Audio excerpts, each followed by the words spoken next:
Here we go! Ladies and gentlemen, welcome back to MMA Unhinged. I'm here joined by a viral sensation, PFL's women's flyweight absolute sensation, Shanelle Dyer. An absolute pleasure to be joined by you once again. Thank you very much. How are you? I'm good, thanks. Thanks for having me anytime. Yeah, it's an absolute pleasure to get you on as always, but it's an absolute pleasure to get you on after that performance in PFL Newcastle, where I'd say you broke the net a little bit. And in the arena, it kind of felt like everyone wanted to see what Shanelle Dyer was about, and you produced. I just remember looking around at the crowd, and everyone's got their jaw open, wide open, and looking at it just like, wow, what have we just seen? And I just got to say, it was something special that night. So, absolutely fantastic stuff. Thank you. I was shocked too. Like every time I fight, I'm like in my head, I'm like, what's gonna happen? What am I gonna do? What's gonna happen? And every single time I fight, I exceed my expectations.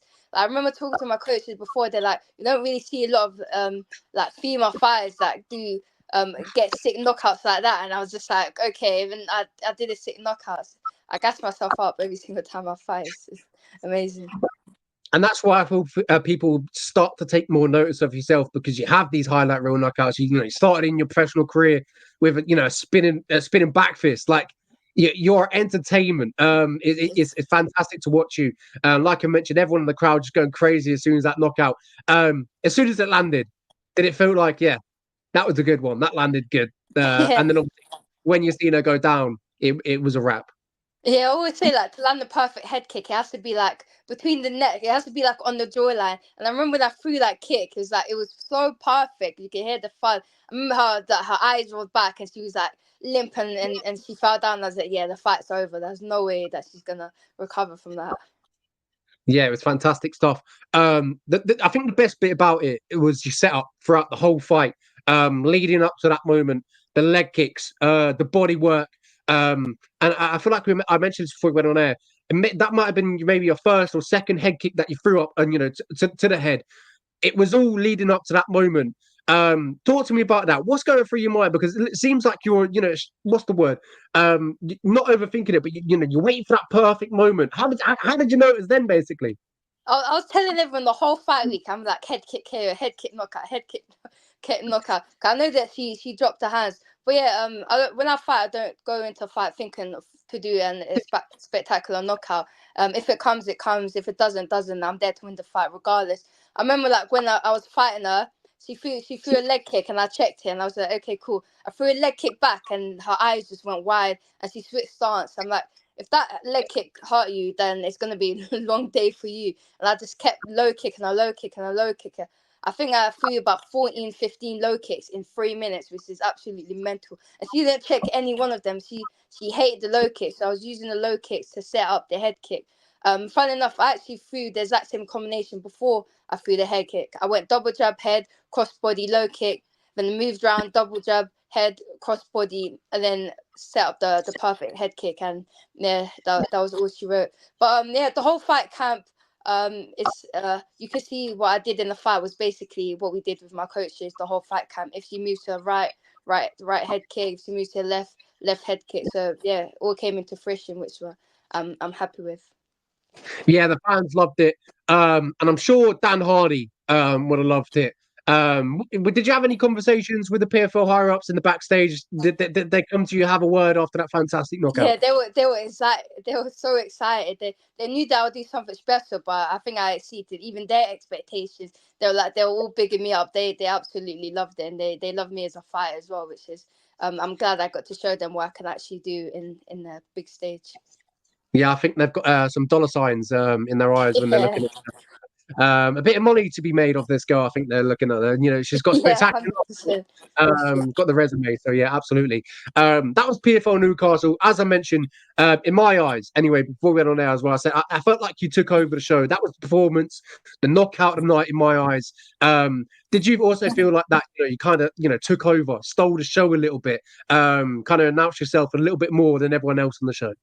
Yeah, definitely. Even like the whole fight week, I felt like PFL was really becoming a home for me. I felt so comfortable in the hotels, in the interviews, the weigh-ins. I felt like PFL especially PFLU is coming like a home to me, and I love to promote you. So I felt so comfortable coming into that fight, and I wanted to not to prove to people that I'm a great fighter. I just wanted to show people that your expectations for me is actually correct, and I'm so happy I got to put on a performance like that. Yeah, it was a fantastic performance. Now you travel to Glasgow, where you get a take on another opponent in Valentina, Scatizzi. Talk to me firstly. Obviously, I believe you're in training camp now. Still quite over a month-ish. So talk to me about that. How are you feeling heading into this one? Firstly, with Valentina in Glasgow, semi-finals, one step closer to that 100K. Yeah, straight after my fight, I just wanted to fight again. I was like, oh no, I still have to wait a bit. I'm itching. I loved it.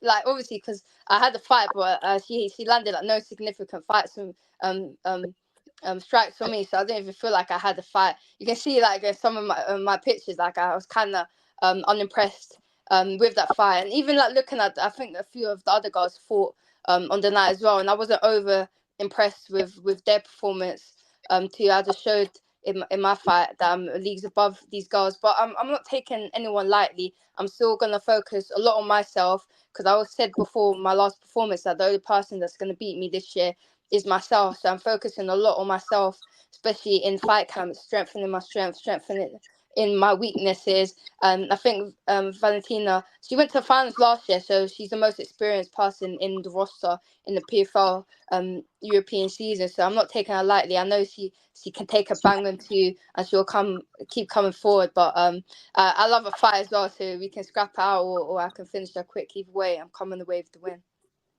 Yeah, we'll talk about that last fight in PFL Newcastle, where she got the win over our opponent. Did you manage to catch that? Obviously, I want to. What did you think of her that night? Was there a smile on your face, thinking, if this is the girl I see next, I'm pretty confident.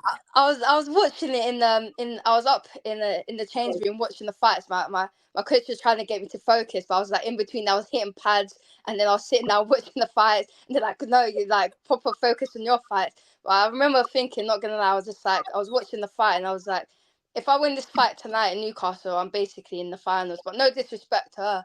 I'm just think stylistically, I'm gonna pick her apart. I think my MMA is better.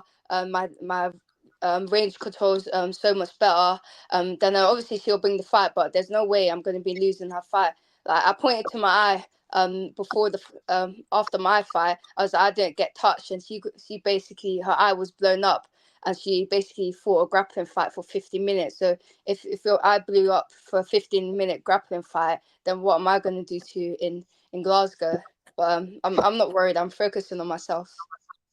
Yeah, the Scottish love some fights. The Scottish love some knockouts. And I feel like they'll love Shanelle Dyer. The Geordies love Shanelle Dyer. I think the Scottish are gonna even like Shanelle Dyer even more. I think you're gonna gain some new Scottish fans out there. Yeah, hopefully. I like a knockout as well. I always say like I'm a big fan of MMA, and like I want to be a fighter that I want to watch, and I like knockouts, so I want to deliver to the fans and my supporters crazy knockouts too, and hopefully I'll get there in Scotland. Well, I'll definitely get there in Scotland. Yeah, that's funny actually because you mentioned there you're obviously a big fan of MMA. I remember looking at all your stories, and I swear you're up and down the country watching these different shows. I swear Yeah. you're at every Cage Warriors. You're at UFC Manchester at 4 in the morning. So yeah, I know you're a fighter, but it seems like you're an even bigger fan of MMA. 100%. If I wasn't doing MMA, I'll be like the biggest MMA nerd. I'll go to shows and I'll be like to my friends and coaches, I'll be like, oh, I want to buy some merch. And like, you can't buy merch. I was like, yeah, but it's so cool. And I'll just be watching fight. Even like on last Saturday, we went to a Muay Thai show, and like 12 hours before, I wasn't going. It was in Liverpool, and that's 3.5 hours away. And like the Yeah. night before, I was like, I want to go like spontaneously, and I literally just went up to watch a Muay Thai show and back down. Like fighting for me is amazing. I'm so blessed to call one of my hobbies and one of my favorite things in life my job, and I'm literally a full-time fighter, which is unbelievable. I think to myself every day, I'm literally living my dream, and it hasn't even started yet. Absolutely. Back to Valentina, PFL Europe 3 in Glasgow on September 28th. when Valentina steps in there, she'll look across the cage and hopefully see a Shanelle Dyer. What Shanelle Dyer is she going to expect that night? The one that's gonna win 100K in December. That's the Shanelle Dyer that she's gonna fight, and no one's taken that away from me. Like no one's taken that money, no one's taken that belt away from me. So I'm gonna throw everything into this fight. A lot of people think they can beat me, and they see holes in my game until they actually become face to face with me. And I throw one kick, I get my distance, I get my time, and then they fall into my trap, and then the fight's mine. Yeah, and we'll quick talk about the other fight.